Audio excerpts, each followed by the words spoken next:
भारत के उत्तराखंड राज्य के रुद्रप्रयाग जिले में हिमालय पर्वत की गोद में स्थित केदारनाथ मंदिर शिव भक्तों और हिंदू धर्म के लिए एक पावन जगह है।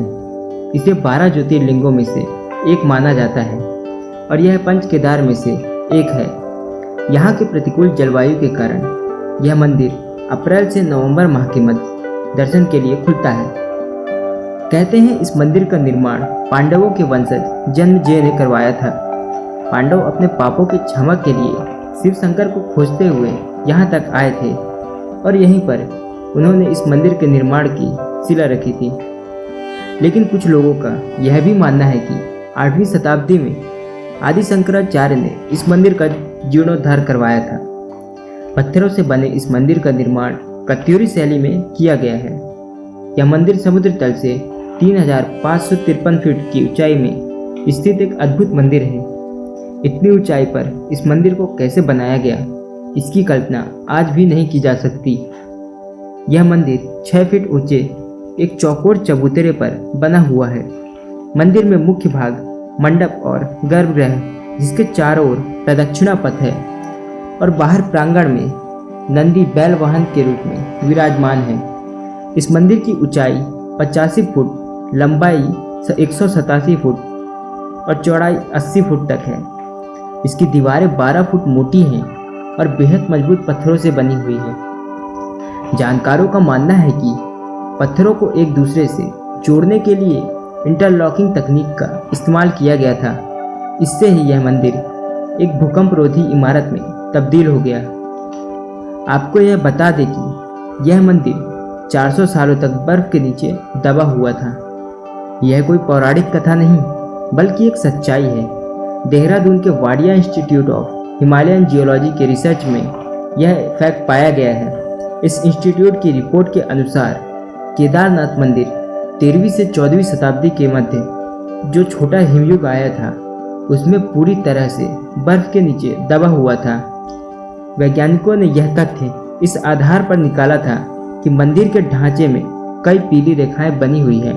ये रेखाएं इसलिए बनी हैं क्योंकि ग्लेशियर से पिघलती हुई बर्फ धीरे धीरे पत्थरों से रिसती रही होगी।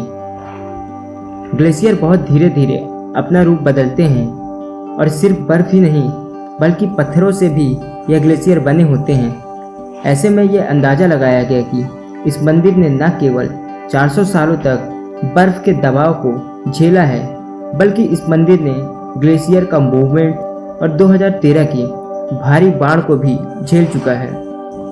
आप सब तो जानते होंगे कि 2013 के उस जल प्रलय को जिसने पूरे केदारनाथ और उत्तराखंड को तहस नहस कर दिया था।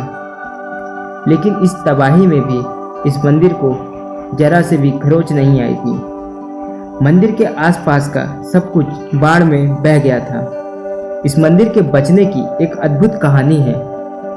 भगवान शिव शंकर में आस्था रखने वालों के लिए यह किसी चमत्कार से कम नहीं था। जब बाढ़ का पानी मंदिर के आसपास पहुंचने लगा था, तबाही के इस सैलाब में करीब 40 फुट का एक पत्थर बहकर मंदिर के पीछे की दीवार के पास टिक गया और हजारों लोगों की जान लेने वाले उस जल प्रलय का वेग शिला से टकराकर 2 हिस्सों में टूट गया। लेकिन यह एक अनोखी घटना है कि इतना बड़ा पत्थर अगर ऊंचाई से लुढ़क कर नीचे की ओर आता है तो वह अपने सामने की किसी भी चीज को क्षतिग्रस्त कर सकता है, पर फिर भी मंदिर को कोई क्षति न पहुंची, जैसे कि स्वयं भोलेनाथ ही उस पत्थर को रोक दिए हों। वैसे भक्तों का यह मानना है कि यह सब शिव शंकर की कृपा थी जो मंदिर को कोई क्षति नहीं हुई। केदारनाथ से जुड़ी एक आस्था यह भी है कि बाबा भैरवनाथ उस मंदिर की रक्षा करते हैं। यह केदारनाथ मंदिर के करीब बसा हुआ है। एक मत के अनुसार मालवा के राजा भोज ने यह मंदिर बनवाया था, लेकिन कुछ लोगों के अनुसार आदि शंकराचार्य ने 8वीं शताब्दी में ही इसका निर्माण करवा दिया था।